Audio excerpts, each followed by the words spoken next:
فرمایا اسلام کے 5 ارکان ہیں جن میں سب سے پہلے گواہی دینا کہ اللہ کے سوا کوئی معبود نہیں اور محمد صلی اللہ علیہ وسلم اللہ کے رسول ہیں۔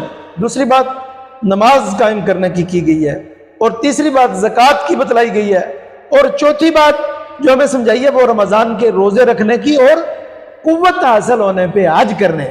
یہ ارکان اسلام ہے 5، اور 6 ایمان کے ارکان ہیں۔ ان میں پہلی چیز کیا ہے بتلائی گئی؟ اللہ جل جلالہ پر ایمان لانا، اور دوسری بات کیا ہے؟ فرشتوں پر ایمان لانا یہ، اور تیسری کیا ہے؟ اللہ کی نازل کردہ کتابوں پر ایمان لانا، یعنی تورات، زبور، انجیل اور قرآن کریم، اور اللہ کے رسولوں پر ایمان لانا، آخرت پر ایمان لانا، اور اچھی بری تقدیر پر ایمان لانا۔ یہ کیا چیز ہے؟ یہ ایمان کے 6 ارکان ہیں۔ یعنی ہمیں اسلامی ارکان اور ایمانی ارکان بھی ازبر ہونے چاہیے، اس پر عمل کرنا بھی ہمیں آنا چاہیے۔ اللہ تعالی ہمیں اس کی توفیق نصیب فرمائے۔